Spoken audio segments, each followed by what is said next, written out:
Nesta aula, nós vamos falar sobre base de um espaço vetorial. Nós queremos aqui encontrar um conjunto de vetores que sejam linearmente independentes e que gerem todo o espaço vetorial V. A esse conjunto de vetores nós chamaremos de base do espaço vetorial V. Vamos ver a definição. Eu tenho um conjunto de V1 a Vn, são vetores de V, e esse conjunto será uma base do espaço vetorial V se ele atender a duas condições. Quais são elas? A primeira condição diz que os vetores de V1 a Vn são LI, são linearmente independentes. Ou seja, eu não tenho nenhum deles que é igual à combinação linear dos outros n-1.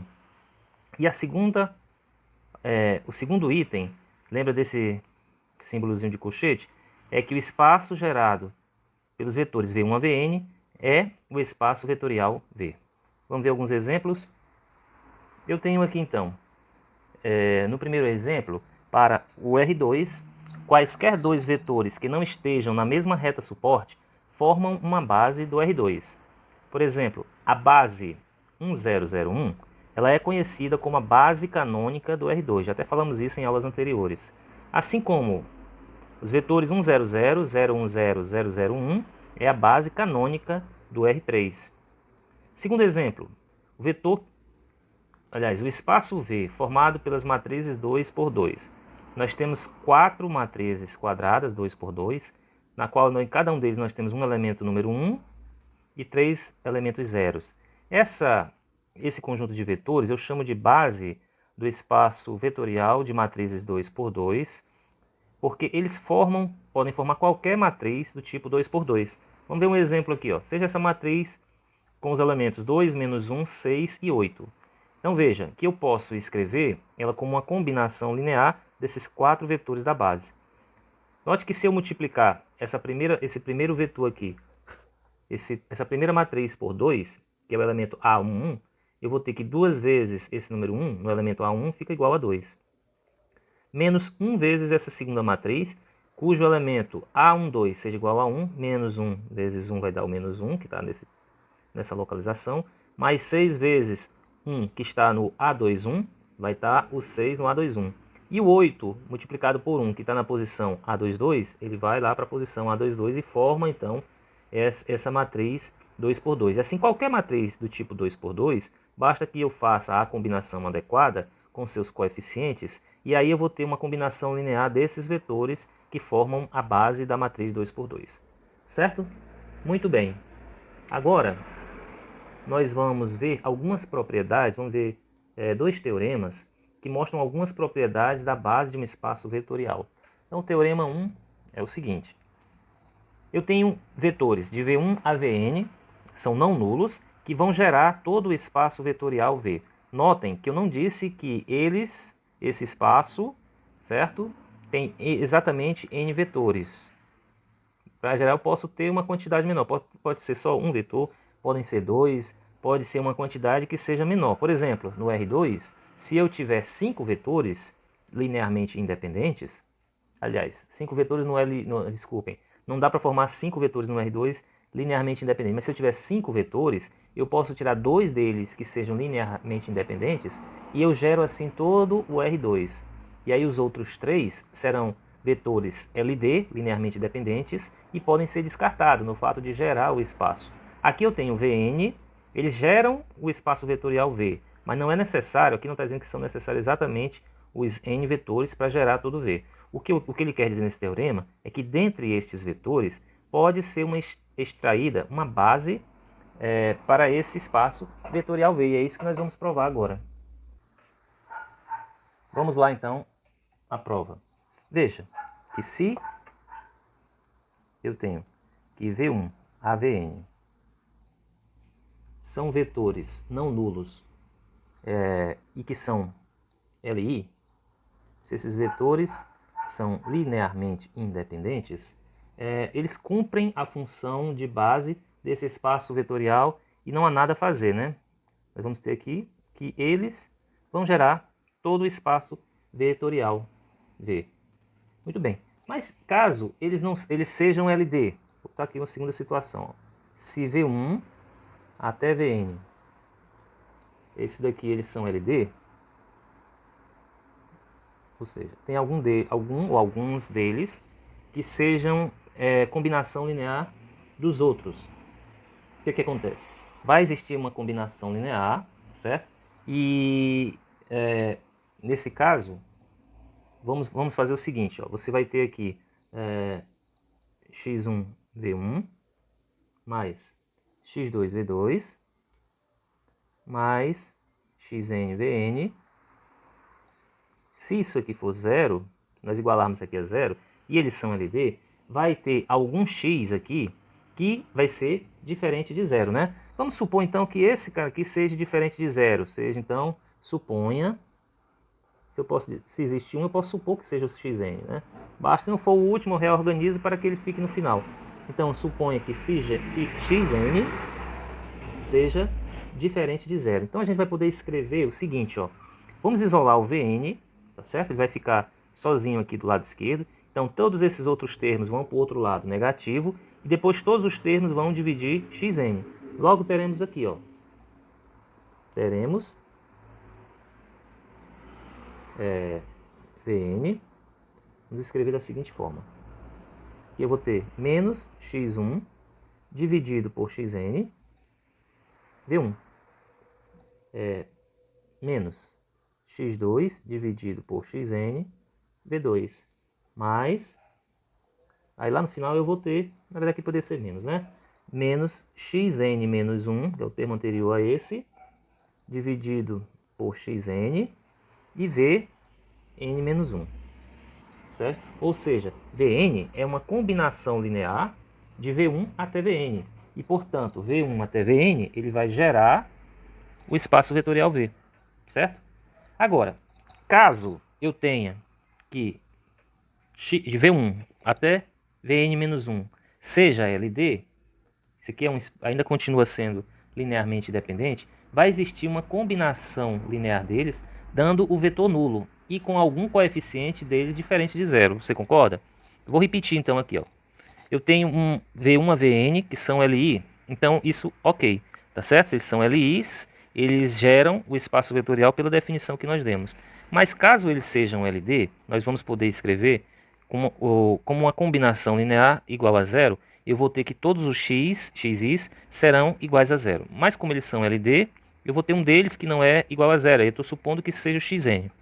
Tá? Posso fazer isso, porque se não for o último elemento, eu posso reorganizar e colocar ele no final. Se ele é diferente de zero, eu posso então escrever o Vn dessa forma, levando todos os termos para o outro lado, dividindo por xn, e aí eu vou ter que o Vn vai ser feito por uma combinação dos outros vetores, de V1 a Vn menos 1, certo? Aí vem a seguinte situação, se de V1 a Vn menos 1 eu tiver, eles forem Vi, né? Eu vou escrever isso para ficar mais interessante, tá? Ó, se V1 a Vn menos 1 for Vi, se for Li linearmente independente, eu tenho uma base. Eu tenho uma base de V. Mas, se V1 até Vn menos 1 for LD, o que eu tenho que fazer? Escrever como uma combinação linear de V1 até Vn menos 1 igual a zero, e aí eu vou ter um elemento que é diferente de zero. Aí eu vou fazer o mesmo procedimento, vamos supor que seja um xn menos 1, que seja um xn menos 1, seja o elemento diferente de zero. Da mesma forma, como eu disse, se não for o último número, eu posso reorganizar e levar ele para o final. Então esse xn menos 1 será diferente de zero. Logo eu vou escrever o Vn menos 1 do mesmo jeito, menos x1 dividido por xn menos 1 V1. E aí eu vou escrever tudo da mesma forma até um xn menos 2 dividido por xn Vn menos 2. Certo? E aí eu vou mostrar então que esse Vn menos 1 é uma combinação linear de V1 a Vn menos 2. E aí, ótimo, se eu tiver que V1 a Vn menos 2 for Li, aí agora eu encontro uma base de V. Se isso não ocorrer, eu vou repetindo o processo até chegar em um número R, por exemplo, um VR aqui, com R menor do que N, tal que eu formo uma base do espaço vetorial V, de V1 até VR, certo? Que gerem V. Tudo bem? Então, eu vou só escrever isso para ficar mais claro. Eu continuo, ó, se V1 a Vn for LD, eu continuo o processo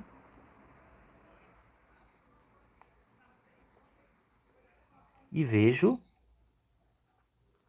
se, mais em cima aqui, e eu vejo se V1 até Vn menos 2 é LI.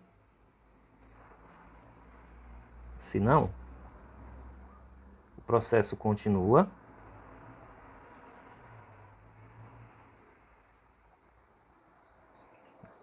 O processo continua.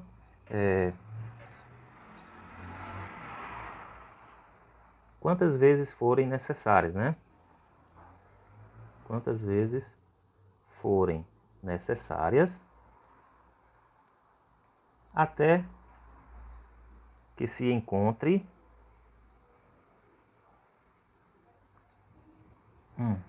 VR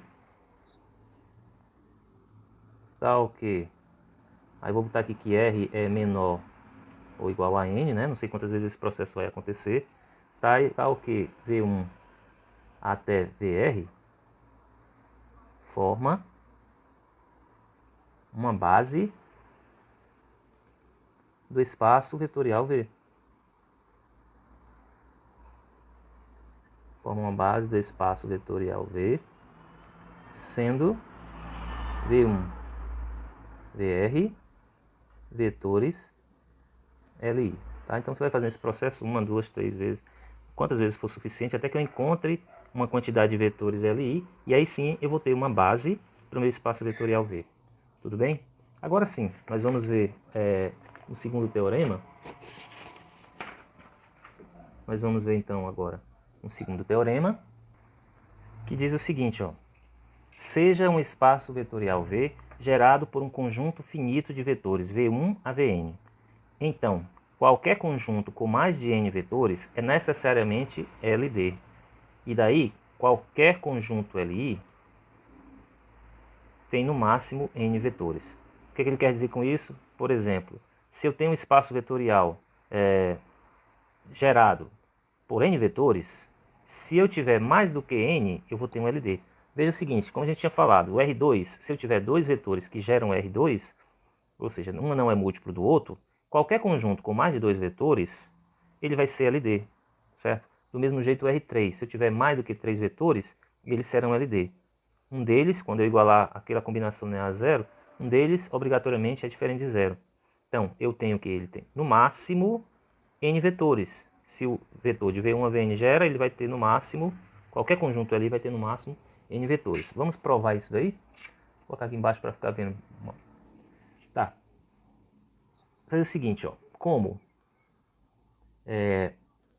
quem gera o V é V1 até Vn, vai gerar o V, nós podemos extrair uma base para V, né? De V1 até Vn. Então, vamos colocar aqui, ó, vetores que vão formar essa base. Ou seja, V1 até um determinado VR, certo? Que R, logicamente, é menor ou igual a N, tá certo? E esse daqui vai ser essa base. A base de V. Pronto. Agora vamos ver o seguinte, ó. Consideramos alguns vetores, que eu vou chamar de W1 até Wm, sendo que M são M vetores de V também. Só que esse M é uma quantidade de vetores que seja maior ainda do que N, certo? Daí eu vou fazer o seguinte, eu vou escrever esses vetores W como combinação linear da minha base, né? Que vai até VR. Então eu posso dizer aqui, ó, vamos chamar aqui os coeficientes A1, V1, mais A12, V2, mais A1N, A1N não, A1R, VR. Certo? O vetor W2, chamar de A21V1 mais A22V2 mais A2RVR. E assim eu vou até WM. estou escrevendo m vetores. Então aqui vai ser o AM1 V1 mais AM2 V2 mais AMR VR. Consideremos agora uma combinação, vou chamar isso daqui de 1, certo? Pronto. Agora eu quero que você considere uma combinação linear de W1, W2 dando igual a zero. Ou seja, vamos fazer isso aqui, ó.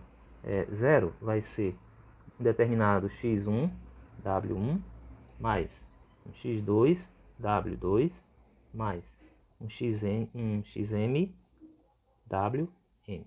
Certo? E eu vou chamar isso aqui de 2. Agora o que a gente vai fazer? Vamos substituir as relações de 1 em 2.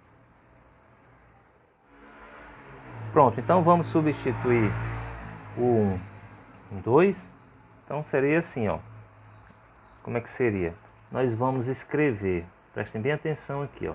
Aqui eu vou ter x1 vezes todo esse vetor W1. x2 por todo o vetor W2. Até que xm vezes todo esse vetor Wm. Só que aí agora nós vamos colocar, eu vou ter ó, A11, V1, x1, isso aqui com x1, isso aqui com x1, aqui com x2, aqui com x3, aqui com x4 até xm, tá? E aí eu vou colocar em evidência os termos em V1. Logo vai ficar A11 x1, A21 x2, AM1 xm, certo? Todos eles com V1 em evidência. Para o x2 eu vou colocar essa coluna até que o xm eu tenha A1R x1, A2R x2, AMR xm, tá certo? Então eu vou escrever assim, ó. Tenho aqui o M0 igual a. Então tudo que é V1, já vou colocar em evidência o V1. Então vai ficar A11 x1, né? Mais A21, esse termo aqui, x2, mais reticências, o AM1 xm. Tudo isso multiplicado por V1. Mais reticências. Aí a gente vai fazer coluna por coluna até chegar nessa última aqui, a qual eu vou ter o VR. Então vai ficar A1R x1 mais, por último aqui, AMR xm. E aqui eu tenho VR. Certo? Pronto. Daí, eu sei que essa combinação linear, eu tenho que V1 até VR, está escrito aqui em cima, ó, V1 a VR é uma base de V. Como eu igualei tudo isso aqui a zero, eu vou ter que todos esses coeficientes aqui são iguais a zero, certo? E aí então eu vou formar um sistema linear homogêneo, da seguinte forma, ó, A11 x1 mais o A21 x2 mais o AM1 xm é igual a zero. E aí essa última aqui, ó, A1R x1 mais A2R x2, aqui é x2, mais AMR xr igual a zero. Nós temos então aqui um sistema linear homogêneo, né? Todo termo independente é igual a zero. E desse sistema linear, nós vamos ver que nós temos R equações. As equações vão de 1 até R. Tenho R equações. E tenho também incógnitas. X1 a xm eu vou ter M incógnitas. M incógnitas.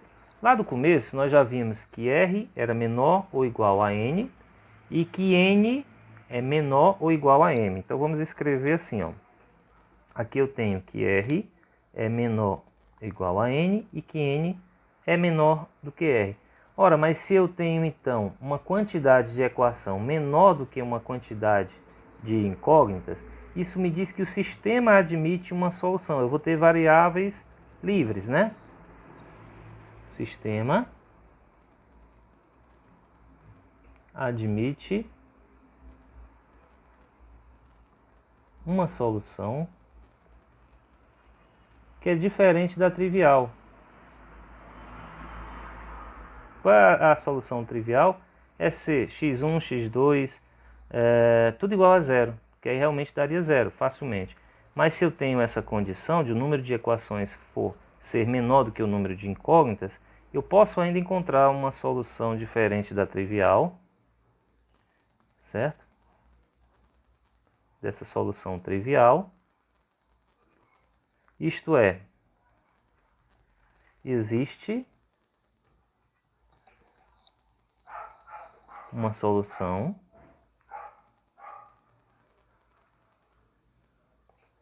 com algum xi que é diferente de zero. Portanto,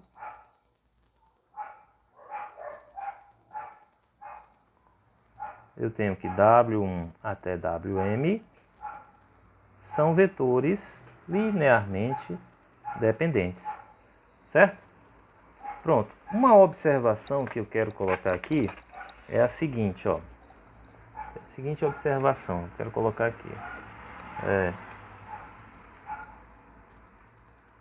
Um espaço vetorial não nulo, ele é de dimensão finita se ele tem finitos vetores como a base de V. Se isso não ocorre, ele vai ser chamado então de dimensão infinita, ok? Pronto, é isso que eu queria falar sobre as bases de um espaço vetorial. Na próxima aula nós vamos falar sobre as dimensões de um espaço vetorial. Até lá então.